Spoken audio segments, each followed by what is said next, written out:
پسند کی شادیاں ہوتی ہیں، ان میں 40% لڑکے اپنے گھر والوں کو مجبور کرتے ہیں، 60% لڑکیاں مجبور کرتی ہیں، 60% ان کے اندر ایسی شیطانیت بھری جاتی ہے، کمزور عقل ہوتی ہے، اسے ایسے باغات دکھائے جاتے ہیں، الجھ جاتی ہے، اور جس تیزی سے یہ جعلی نکاح ہوتے ہیں اس تیزی سے طلاق ہوتی ہے۔ وہ بیٹی جو کالج چنگل میں پھنس کے جدت کے چنگل میں اپنی مرضی کرتے ہوئے میدان میں نکلی تھی، ساری زندگی کا دھبا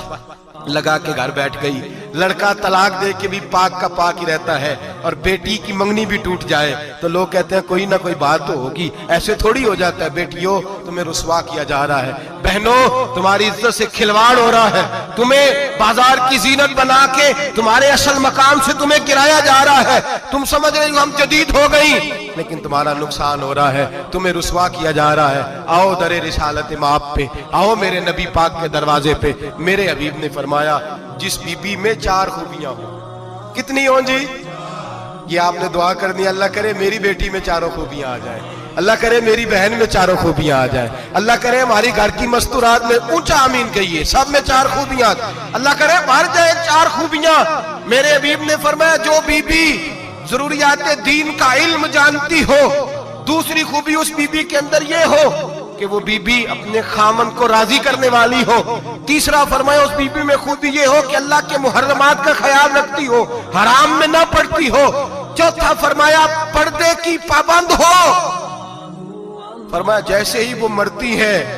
عرش کا مالک اس سے حساب ہی نہیں لیتا، اسے بغیر حساب کتاب ہی جنت عطا فرما دیتا ہے۔ جو پردے کی پابند ہو، خامد راضی ہو، محرمات سے بچتی ہو، فرمایا وہ بی بی اللہ تبارک و تعالیٰ اس سے کوئی حساب کتاب بغیر حساب کے اللہ اس کو جنت میں داخل کر دیں گے، رب حساب نہیں پوچھے گا۔ اللہ کرے میری بیٹی بھی بغیر حساب جنت جائے، مائیں بہن بیویاں بغیر حساب جنت میں جائیں۔ اللہ کرے ہم سب کے گھروں میں جتنی عورتیں ہیں ان سے کوئی حساب نہ لیا جائے، بغیر حساب ہی جنت میں جائیں۔ پھر انہیں پردے کا پابند کرو، پھر انہیں شوہر کی تعظیم سکھاؤ، پھر انہیں حرام سے بچنا سکھاؤ، پھر انہیں رسول اللہ صلی اللہ علیہ وسلم کی بیٹی کا اسوہ نور سکھاؤ، پھر انہیں حضرت عائشہ کی سیرت پڑھاؤ، پھر حضرت خدیجہ الکبریٰ کا طریقہ بتلاؤ، پھر انہیں رسول اللہ کی کنیزائیں بناؤ۔ اللہ کرے ہم یہاں سے جمعہ پڑھ کے جائیں تو ہمارے ہاتھ میں ایک برقع بھی ہو، ہمارے ہاتھ کے اندر جو ہے وہ ایک بڑی چادر بھی ہو، اماں کو کہے اماں یہ چادر رکھ، اس سے نقاب اوڑھ کے نکلنا۔ اللہ کرے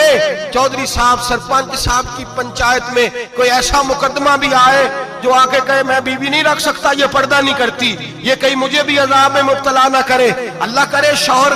اس طرح کا غیرت مند بنے، وہ کہے خبردار خبردار، اگر تو دروازے سے نکلی